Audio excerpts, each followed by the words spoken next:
বিসমিল্লাহির রহমানির রহিম। আসসালামু আলাইকুম ভিউয়ার্স, লুপার রান্নাঘর ইউটিউব চ্যানেল থেকে আপনাদের স্বাগতম। যারা নতুন ভিউয়ার্স তারা আমার চ্যানেলটিকে সাবস্ক্রাইব করবেন, আর যারা সাবস্ক্রাইব করেছেন তাদেরকে অনেক অনেক ধন্যবাদ। আমার ভিডিওটা ভালো লাগলে একটা লাইক দিবেন, কমেন্টস করবেন, আর পাশে থাকা বেল আইকনটি চাপতে ভুলবেন না। তো বন্ধুরা, আমি আজকে গরুর মাথা জিহ্বা সহ রান্না করব, তাহলে চলুন রেসিপিটা দেখে নিই।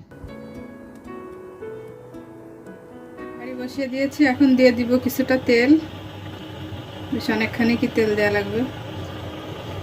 এখানে দিয়ে দিব পেঁয়াজ কুচি, তেজপাতা, দারুচিনি। দূরে ধরো, পেঁয়াজগুলো হালকা ভাজা ভাজা করে নিব।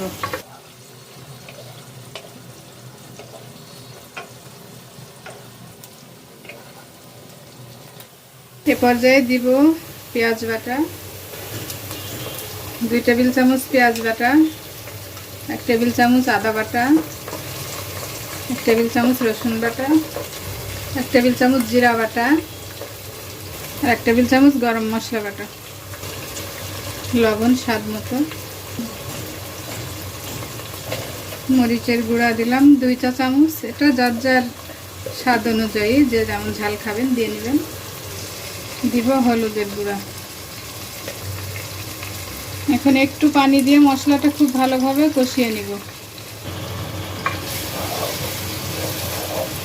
এখন মশলাটা খুব ভালোভাবে কষিয়ে নিব।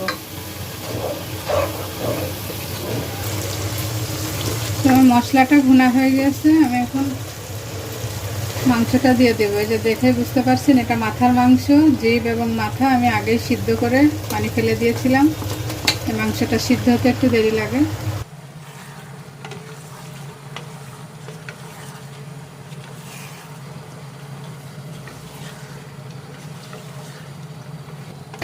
মাংসটাকে খুব ভালোভাবে কষাতে হবে।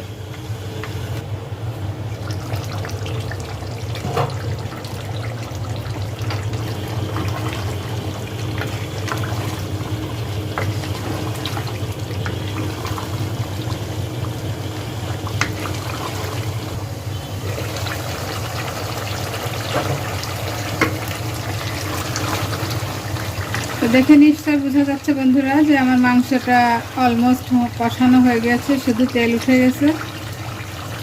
এ পর্যায়ে আমি একটু পানি দিয়ে দিব।